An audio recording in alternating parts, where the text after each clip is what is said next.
in the golden state of California. I've had a great trip to Atlanta. I've had a perfect. I mean, it was perfect, really. I've enjoyed myself over in North Carolina, South Carolina. Greetings to Brother Michael Rogers. I appreciate him coming by to visit, hang out with me. I appreciate Brother Fahim Knight. I had a chance to go by his home and visit and talk with him. This was a great vacation. I had the opportunity to sit and talk with various brothers from different jurisdictions. And I would tell you that, masonry to me is alive and well. And so we're going to be talking about the compass. The square and the compass is our subject for tonight. And someone asked me a while ago, how come I'm not as controversial as I used to be? And sometimes you have to let things be where they're at. I mean, I have nothing to prove to anyone in regards to Freemasonry, so you have to let that go. But definitely want to send a big shout out to a very close friend of mine. I call him a friend. Uh, Freemason Unlocked, Illuminating Light. Sometimes we agree to disagree on some things, but I'll tell you, this brother hooked me up with a shirt. The higher I climb, the clearer the vision. You can peep that out. Peep it out. Yeah, he hooked me. Hey, brother took care of me. He sent me another shirt also, and I want to say big shout out to him. If you're looking to have Masonic shirts done, I would say go see that brother. Really go see him. Holler at him. You can agree to disagree with some of the things he's saying, but if you want nice quality cotton shirts, I mean, done well, go see Illuminating Light. Give that brother a call. He really, I likes this, brother. I likes this, and I want to say thank you to him for hooking this up for me. So, as I said, as people and individuals and brothers of the craft begin to come on tonight, we're going to talk about the square and the compass, and the mere fact that the with the OES star, you would find the compass in square. If you are a Mason or if you are a patron in the chapter, you should understand that the compass and square is hidden within the OES star. Hear me clearly. The compass and square is hidden within the OES star. And if you don't believe me, I'm going to have to show that to you tonight. Not only that, the way the altar is set up, and if you look at that altar on an emblem of the OES, that is actually the Masonic, the Mason apron with the flap up. I just want to share that tad bit with you. But tonight we're going to get into a little bit more of the square and compass and the representation that is hidden. It is hidden within the 5 points or the 6 point of the star of the OES. Like I said, it's hidden. You have to know what you're looking at when the OES chapter is set up. And tonight we're going to talk about that. So as everyone begins to come on, I want to say thank you. I know it's late on the East Coast, but I'm somewhat getting settled in tonight. And I'm back here on the West Coast. It should be about 8 o'clock my time, maybe 11 yours. So welcome aboard, everyone. And I appreciate you. So let's take a look at this compass and square. I'm going to be coming off my footnotes that I have here. And just to send a big shout out once again, this book right here. Look at this. This book right here. This is where I'm getting a lot of my information from. Okay. This book definitely is one that I ask that if you are just coming into masonry, you just coming into masonry real good. I'm trying to get some light here. It's too bright. But if you're coming into masonry, this is the book I want you to get. Okay.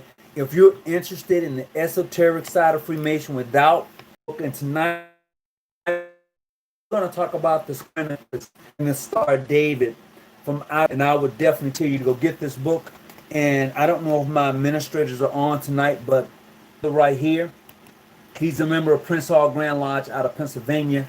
Um, his name. I'm gonna see. I'm gonna make sure I get his name right. I'm gonna spell his name for you because it's a tongue twister for me. It is SALIYMHAKIYA.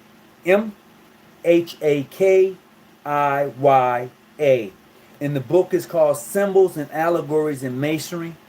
It's a good book to have. I'm getting some bad light. I got too much light or something in here tonight. There you go. That's the book. This is a good book to get. I would encourage every Mason, especially if you're new to the craft and you're trying to really get an understanding of the esoteric side of Freemasonry. This is a beginner's book and book. I'll tell you, go get it.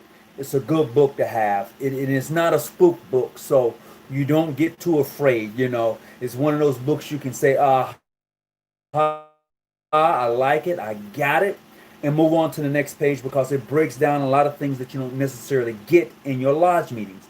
Most lodges, as we know, do not go into what we would call the esoteric teachings or break down anything. Most of them do not do that. It's just the way most lodges are structured. They don't do that. A lot of that stuff you have to go get on your own and research for yourself. So tonight we're going to have this conversation in regards to the square and the compass, the Star of David. Also mixing in a little OES and understanding that your compass and square is hidden within the star itself. So, let's see. I needed a blank sheet of paper here, but I don't have it. Excuse me just a second. I need to make sure I get this down.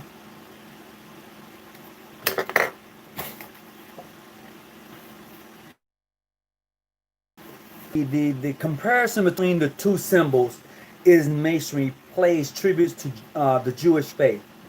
We're talking about the compass and square paying tribute to the Jewish faith. You didn't know that one.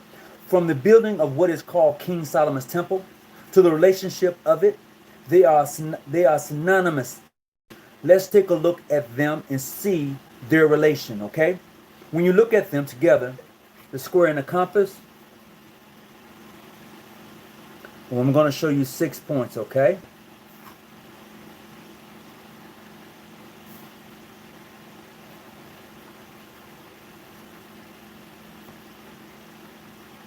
I'm going to show you 6 points. Just bear with me. Compass and the square, and I'm going to show you 6 points.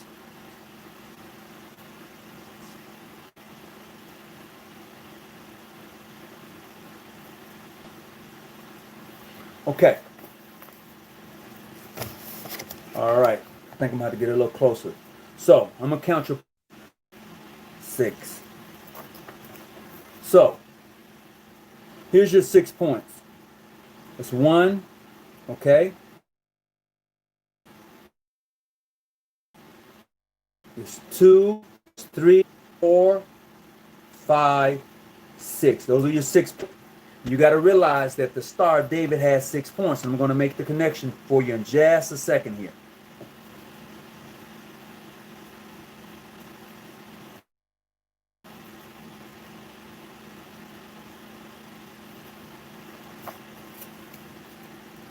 Now, we're looking at the Star of David.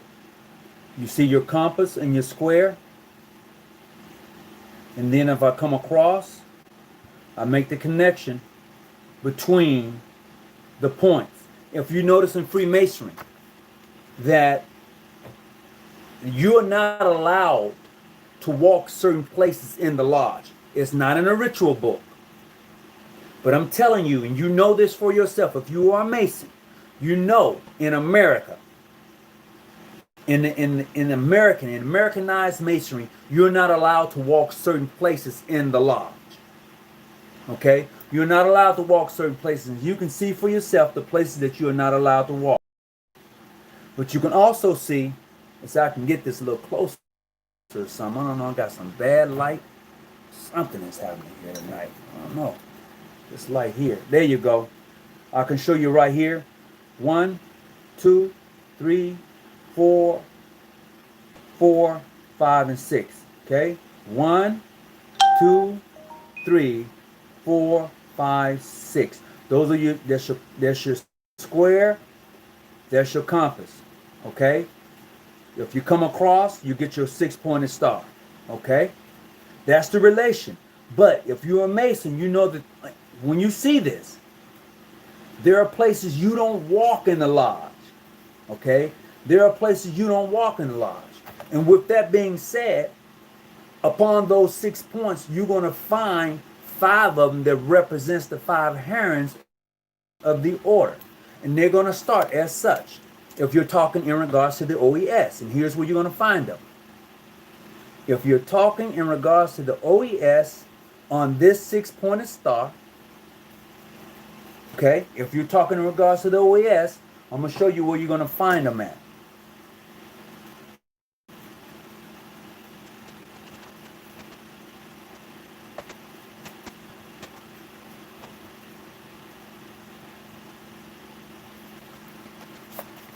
So, if I was looking at this from an OES point of view, I would say this is going to be 1, right? You see it? I got some bad light going on. This is going to be 1 right here. You know what the first point of the star represents. Then you're going to go to the second point of the star, third point of the star, fourth point of the star, fifth point of the star. Like I said, the square and the compass is hidden within the star. This star itself represents a 6-pointed star, represents the Star of David. In this also you would see the Masonic apron. I'm going to show you the Masonic apron. This is the Masonic apron with the flap going down. Okay, this is the flap going down. This is the flap going up. And you gotta go get that for yourself. And the flap going down and the flap going up represents. I'm kind of buffering here tonight, so kind of work with me a little bit. Which, when you break it down, it'll show you that it has a 6-pointed star, and it represents the Star of David. All right. Then I showed you that it also encompassed the OES star, okay, which has 5 points. All right. Right? Showed you that within that whole concentration of the Master Mason flap being up and the flap being down, equal trilateral parts. You have a Masonic apron on, you flip it up, you see you have a triangle, just like I have here. If you flip it down, it will still have the triangle, equal lateral parts. All right. With that being said, let's go on for a minute. The Star of David has, from a religious point of view, the Star of David, from a religious point of view, have several different meanings, and we're going to talk about that. Hold on just a second. Now, the 2 largest triangle represents the son of Abraham and Ishmael and Isaac, who are said to be the father of the Arabs and the Israelites, respectively. The 6 points represent 6 major prophets of Israel: Adam, Noah, Abraham, Isaac, Ishmael, Moses, and Jesus. Each point of the star represents 6 major prophets. Each point on that star represents 6 major prophets: Moses, Jesus, Isaac, Ishmael, Abraham, Noah, Adam. Yep, and Adam. 6. Okay? There's 6 of them that is represented. These prophets also represent school of thought. All right? They also represent the school of thought. Before I go on any further, greetings everybody who's on. Salam is how you say it. Thank you. I appreciate that. Brother Brandon Lewis, what's up, brother? Yeah, it is a great book, isn't it? It sure is. Greetings to everybody who's popping up. I appreciate you coming on tonight. I really do. Please give me the thumbs up button. The thumbs up, I appreciate that. And so we're talking about what each point of the star represents. We know that each point of the star now represents 6 major prophets, all right? Now, Adam. Now, let's look at the prophet Adam. Adam represented discipline. He was to obey the grand architect of the universe more than anyone or anything. That was his job. His job was discipline. Okay? His job was discipline, to learn to obey the grand architect of the universe more than anyone or anything. That was all Abraham was to do. That was his job in the garden. And you must understand, there was 2 creations. There was 2 creations. Okay? If you go back and read your scriptures, you will understand that although Adam and Eve was put in the garden, but before that, there was a creation. Okay? And if you really want to go deep, you'll know that there was another female that was created before Eve. I'm just saying, I don't want to get off topic, but I'm just throwing some tidbits out. I just want you to go check that out for yourself. All right. Now, as I say before, we're looking at the 6 points of views of the star and what it represents, and in the mere fact that it represents the Star of David, which also encompasses the square and the compass. Also, you will find the OES star. Okay, you will find that star also. Yes, I did say Adam. Oh yeah, you know about Lily, huh? But see, that's something a lot of people don't want to touch, bro. We go. I may have to do some on that one day. So let's take a look at it. Noah, faith. Noah represented faith. The word was coming to the world was coming to an end, and he built a ship, not just a boat, but a ship, and it's in the desert. So Noah was very faithful at what God had wanted him to do. So he represents faith. All right. He stayed the course. He did not detour. All right. He did not detour. He stayed the course until the end came and begins to rain and pour. And even then, his whole family did not get on that particular boat, which we call the ark. If you're a Mason, you understand what the ark really means. Okay. You know what that ark means. Okay. I don't have to go into it in detail, but if you're a Mason, you understand that there's 8 emblems, and that is just one of them, and what it should mean to you, the brotherhood of Freemasonry. Okay. Now, with that being said, the world itself was coming to an end, and Noah had to be faithful through it all until the rain came. Okay. Now, Abraham is what we call the 3rd prophet in this scenario of prophets, the 6th prophet. His was sacrificing, okay? Sacrificing, willing to sacrifice his son willing to sacrifice his son at the altar for the grand architect of the universe, no matter what, okay? He was willing to sacrifice his son. How many of us are willing to go that extra mile to lay our loved ones on an altar and sacrifice them because God said so? I want you to really think about this thing we call Freemasonry and the hidden mysteries and meanings behind it. A lot of people like to say, oh, Masonry is not a secret society, it's a society of secrets, which is truly is. It's right before you, but because you have not yet been initiated into the craft, a lot of things you're not necessarily going to get. You're just not going to get them. Brother Weatherspoon, welcome aboard. I know it's late on the East Coast. My apologies, and a lot of you have to get up and go to work in the morning. And for those of you who have those frontline jobs, sending you big shout out and thank you for your help. Thank you. We really appreciate the work. Which meaning firmness. He was firmness, okay? Willing to follow his father's wishes because of his belief. Ishmael was willing to follow his father's wishes because of his belief. He was firm. He was unmovable. He was the anchor. Okay? If you are a Mason, you must understand what the anchor means. Okay, the anchor really means something. It is one of those emblems of a Freemason that you really don't see a lot of, but the anchor really holds you steadfast, unmovable. If you know anything about water in a boat, see, water reaches its own level. And when water reaches its level, if you choose to drop the anchor into the water, and once it's hooked, it's a wrap. Once it hit the bottom, it's done. Okay? That ship, Ancestors and Mother song, I'm anchored in the Lord, it just reminds me about that. All right? Now, with that being said, we're going to go on a little further. We're going to talk about Isaac in his firmness and betrayal. Okay?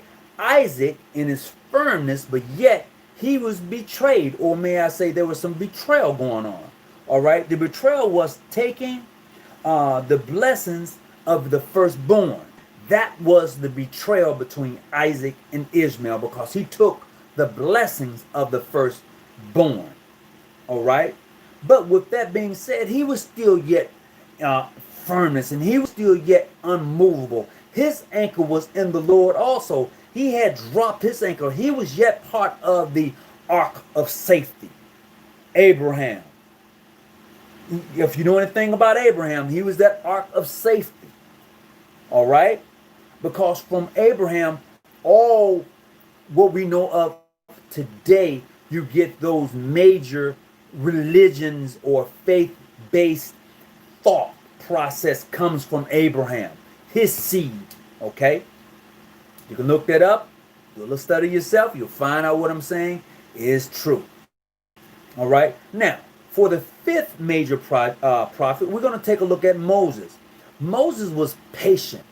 All right? He was patient, waiting on Pharaoh to let the children go. Okay?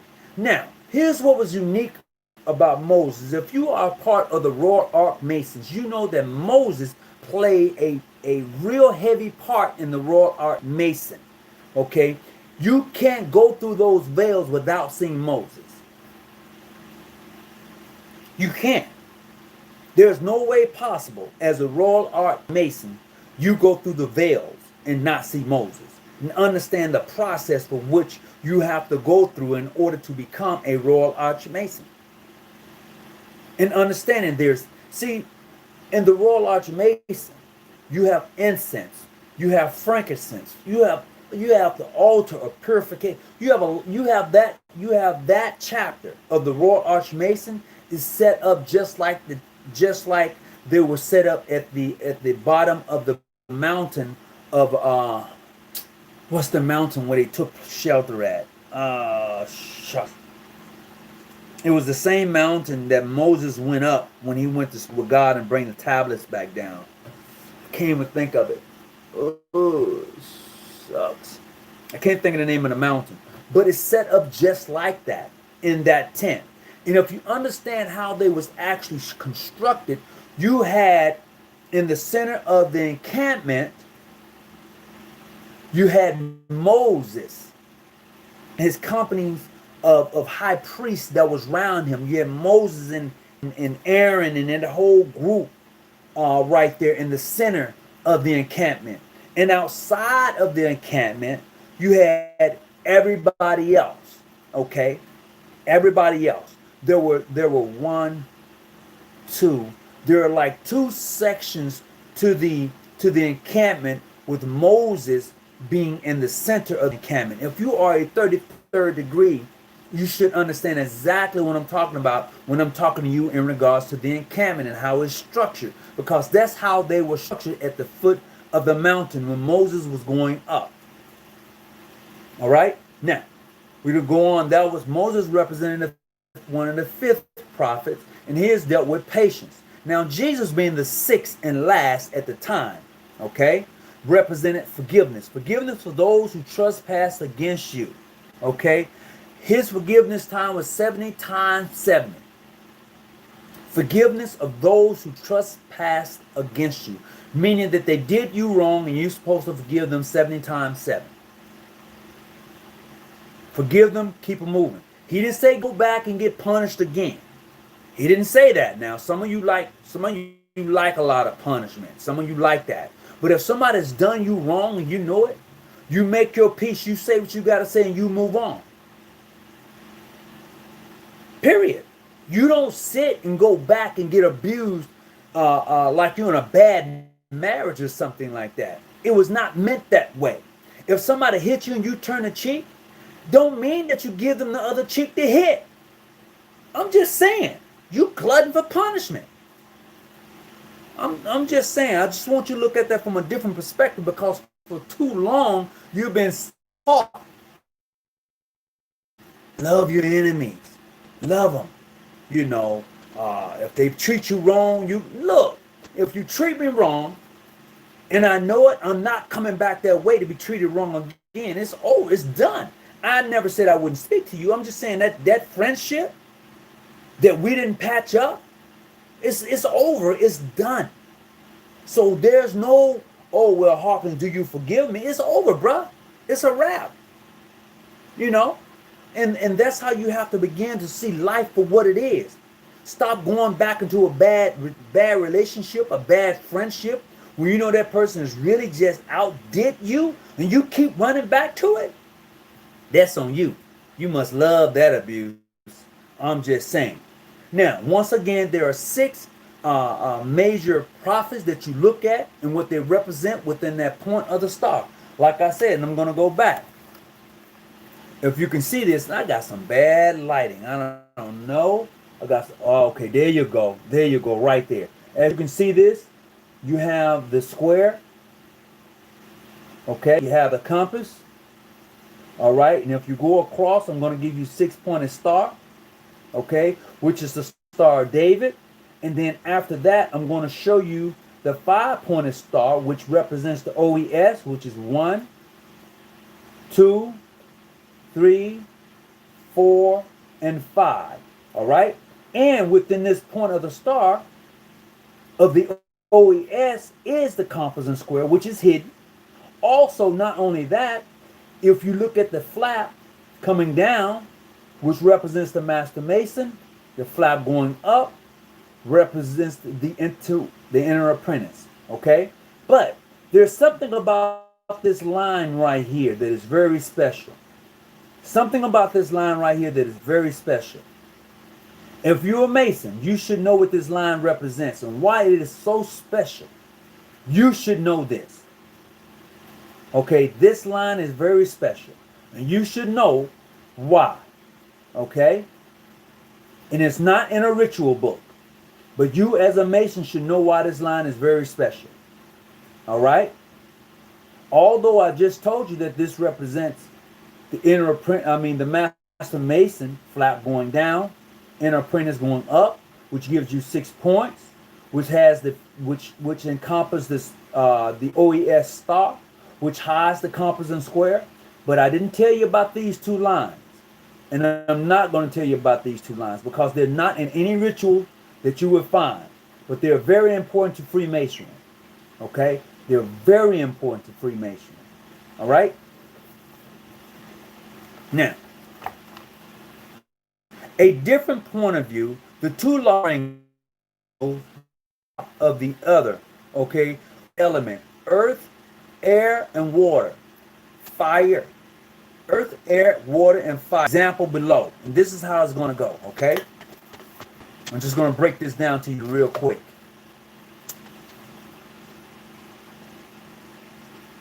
I hope everybody is doing well today.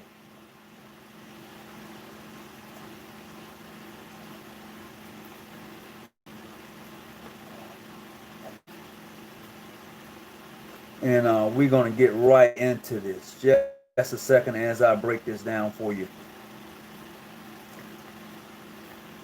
I'm not going to, like I said, once again, I'm not going to tell you what these two represent. These two lines represent something. And I'm not going to tell you what they represent, okay? Now, but what I am going to tell you is something that's very important. Okay, the flap up, okay, the flap up represents that fire. You know, as an inner apprentice, you're supposed to occupy your mind with useful knowledge. Why? Because you're on fire. You want to get it all. As an inner apprentice, I remember coming into the lodge, I wanted it all. I wanted to know it all. I was excited about being a Mason. I had that zeal. You can see it in my eyes, you know, when I came across. And this is in regards to Freemason. When a brother meets another brother, that zeal that they should have for one another. Not questioning, hey, are you 4-letter, 3-letter? That's for kids. Let me tell you this. If you come around another Mason, he's asking if you're a 4-letter or 3-letter without first being tried or never denied and willing to be tried, without going through a process of finding out who you are as an individual. He this thing that, hey, you know what? I'm 3-letter. When you come up, that Mason has not yet matured. Okay, hear me clearly. If you come across a Mason and he goes into this 4-letter, 3-letter thing, he's a Mason that has not yet matured. And if I was you, I would not actually have the conversation. I would just walk on by. You know the song? Walk on by. Just speak, be gone, be respectful, and just move on. Because apparently that person is not ready to have a real conversation in regards to Freemasonry. They're not. So, as I said before, we're going to get right back into this. If I can get the light back on this. Okay, so I got the light back on this. So that flap goes up represents the fire that an inner apprentice has within himself.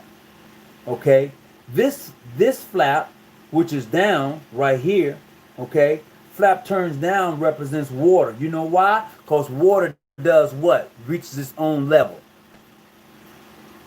If you ever want to make sure something is level, get you a glass of water and set it down. Get you a glass of water and set it down. If it is not level, the water will show you. So the flap going down represents water now that you're a master mason. The flap going up, these two lines right here are very special. You can't find these in any Masonic book you get. Okay, you can't. And you won't. And I will not tell you what it is. But I tell you what, if you get this book, if you get this book right here, it will help you out. Okay, if you get this book, it'll help you out. That's the best I can do for you on that. All right. So now, as we move forward, all right. So the next topic we're going to talk about is when the crescent, the moon, symbolizes alchemy. Okay. So, and when the stars and the crescent presented was to Muhammad, that school of thought and peace. Hear me again. When the crescent moon, the symbol, when seen as alchemy, all right? The symbol is a symbol of alchemy, okay? And its group is used with the star. When it's used with the star and the crescent, it's presented to Muhammad, and it is in that school of thought of peace. So that represents peace. When you see the crescent moon with the star, it represents peace. All right.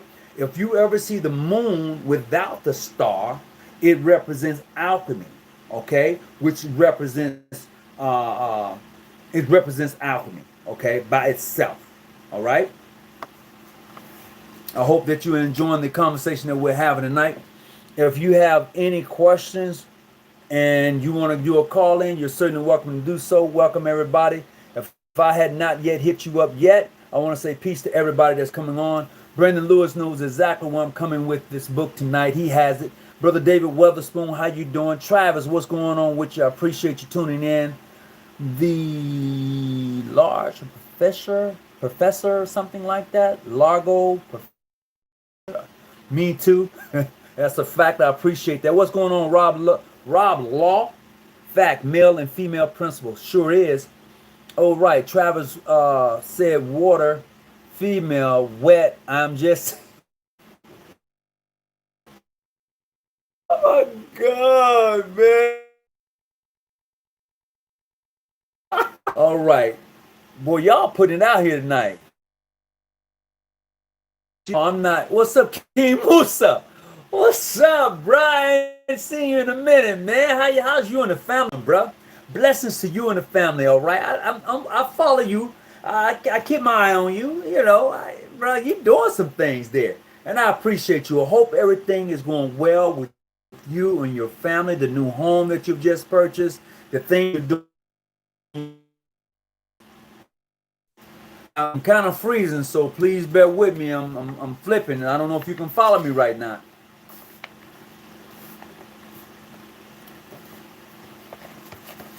There you go. So I was kind of froze for a moment. Thank you for hanging on. So I don't really want to go any farther in tonight's conversation than I've already gone. I'm hoping that you would get something out of it.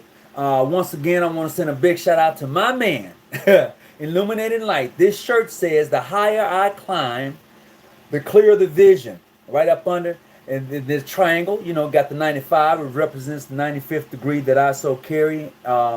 So, you know, it's great when you have in the He's a busy do so. I am feminist. The space in the middle, and that was from Vincent. What's going on with you? You know, I want to love you for hanging on tight. Like I said, if anybody want to call in, you got anything you want to add to this conversation tonight, you're certainly welcome to do so. Hopefully our next topic is going to be on the rough Ashley, the perfect Ashley, and the trestle board. That's going to be my next topic for my next show.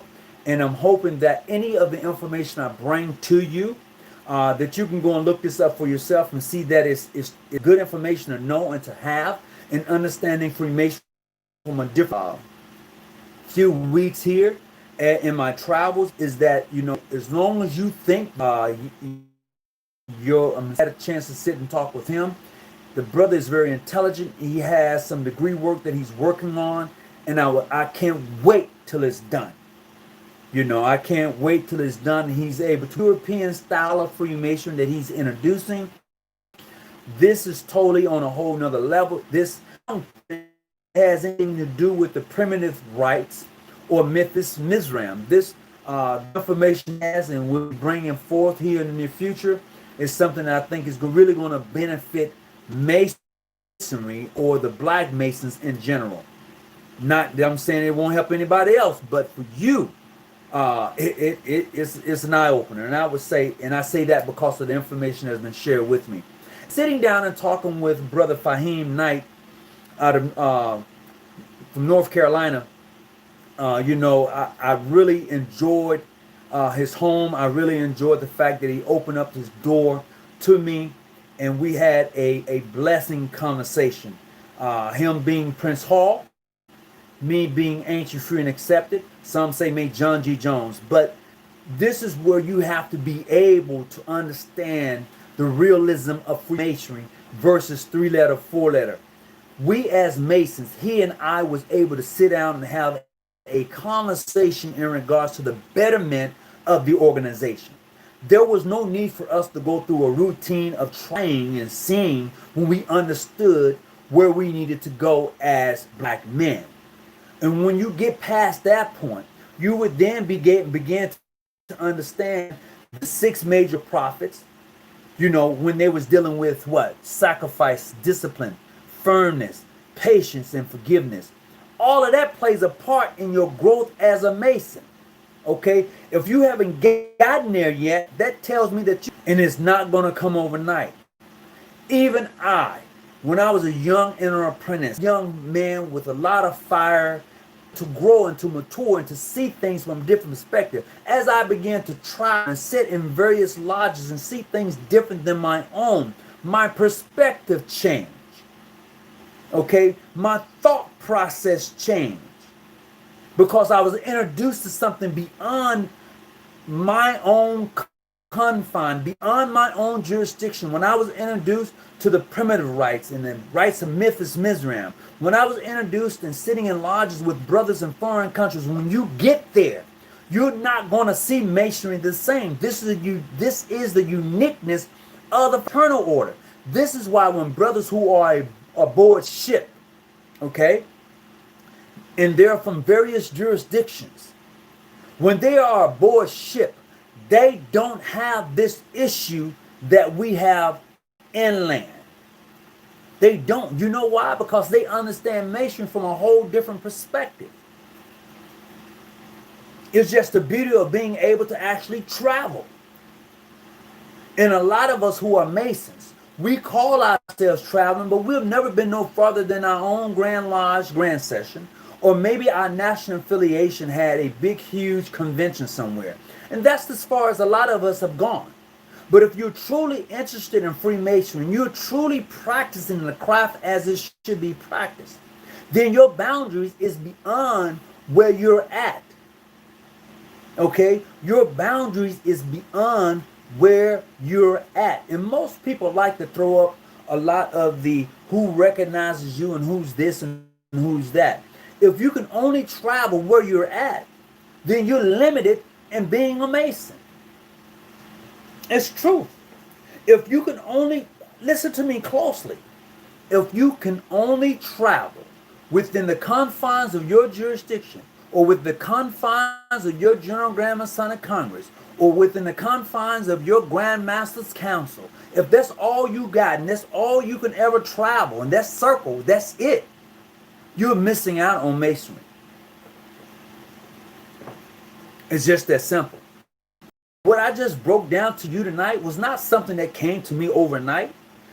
It was information that was passed down through, I would say, this particular book that I have, but it was something I already knew. In the process, this brother was able to break it down in such a simple form to if you are into apprentice or a master mason or someone who's new to the craft and you wanted to get a glimpse of the esoteric side of Freemasonry, this is your journey. That book is that beginner's book that you're going to need to actually catapult you into something different, to pull the curtains and to open the eyes so you will be able to see it from a different point of view. This is why even in Mason we have a song that we like to sing.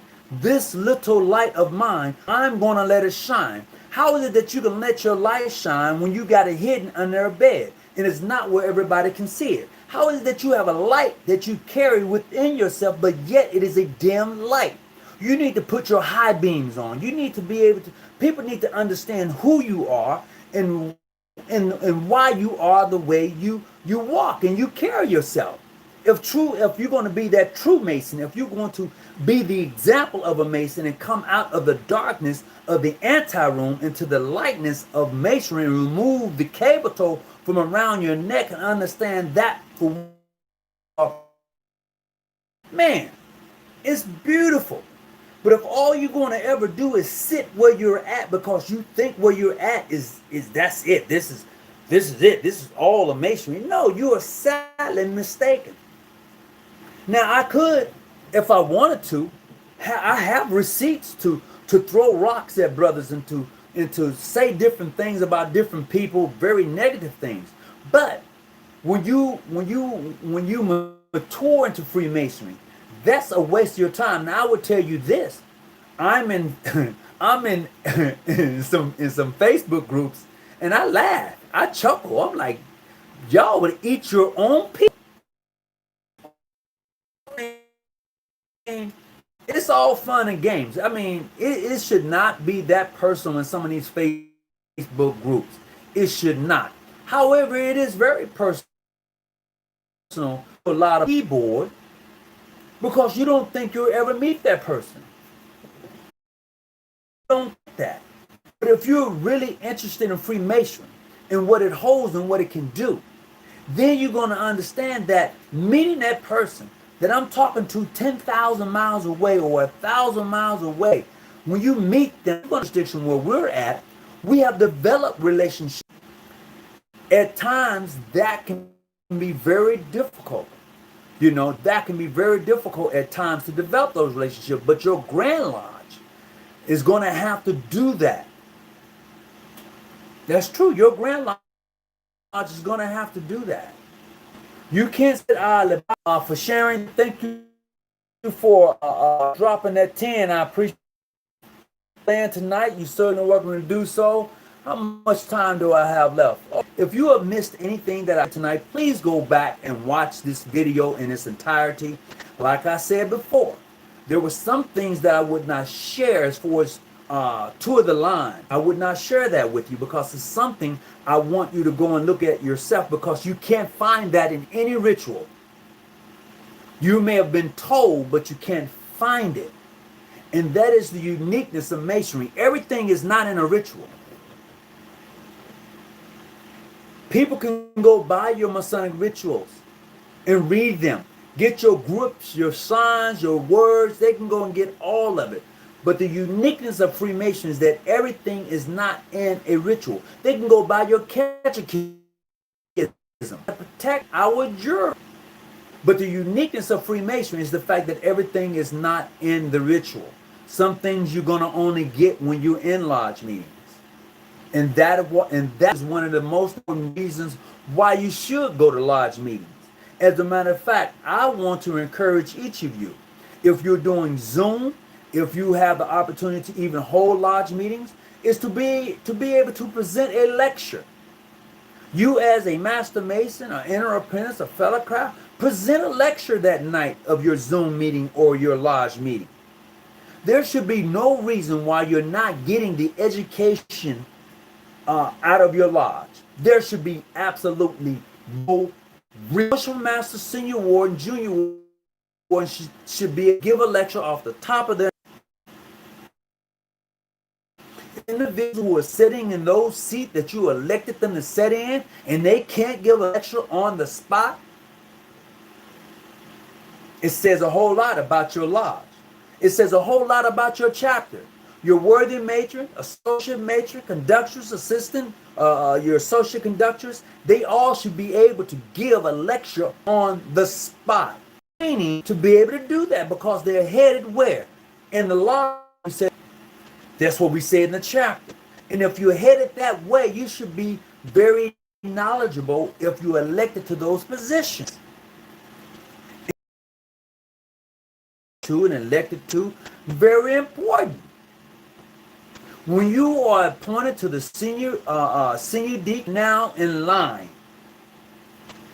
hear me clearly. When you are appointed to the junior deacon or senior, if you are in the order of the Eastern Star and you are now on a star point, you are now in line. You are now in line. At your OES meetings, she is going, my grand matron of state, Diane Miller, out of Los Angeles, California. I would tell you this about her. If you're going to come to her chapter meeting, and she's not the matron chapter, but if you're going to come in there, you're going to get a lecture. You're going to get instructions. And I commend her for it, because even when I think I know all, I don't, but I will take her paperwork and bring it home with me. And she'll tell me, get your hands off my paperwork. Leave it there. She tells me that. But that's because the knowledge she be dropping and the information she gives to her chapter is very important to the membership. Just as it is to the brothers who go to the OES meetings or brothers who are in the lodge. It is very important that your members who are elected to office give lectures. Because the OES and the fraternity and the Freemasons are school of instructions. That's what they are. And they're hidden and wrapped in allegories and symbols. Because symbols are the first language. Symbols are the first language, bar none. They are. We can have this discussion anytime you want to have it. But symbols are the first language known to man. All right? Greetings, everybody who's just coming aboard. I want to say I appreciate you. Thank you for tuning in right now. What's up, Jerry? What's going on, Brother Bishop? I hope everything is well with you. Brendan Lewis, you got me cracking up, brother, with those emojis. You know, through the whole show. Yeah, I am buffering. I'm watching it right now. This is not good. I don't know if some of you can see me or not, but I am buffering in some parts. I don't know why, but yeah, I am buffering. So I've been on here. I got about 5 minutes left. If you want to call in and you're not buffering, let me know, because I'm buffering. Man, I don't know. Yeah, I've been buffering. If I'm buffering where you at, could you put a comment in there? I want to see if I can kind of, straighten, get better reception some type of way.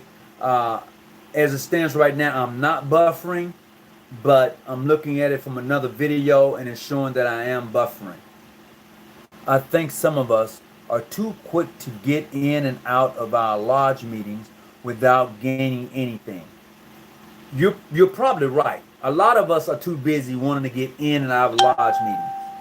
It is my belief, being in the craft for as long as I've been in the craft, is that if I'm going to give you my time, I'm going to give you my time. All right. I believe that I should get something in return. If I'm going to go to a lodge meeting and I'm there for 2 hours, I want something in return. I do. I don't want to just sit there and listen to you talk about selling tickets to a dinner. I don't want to listen to when the next week comes and it's something important. I get it. We do banquets too. We sell banquet tickets. I like to dress up, put a nice suit on, go to my banquet. Me and my wife, I like that. I do. I really do.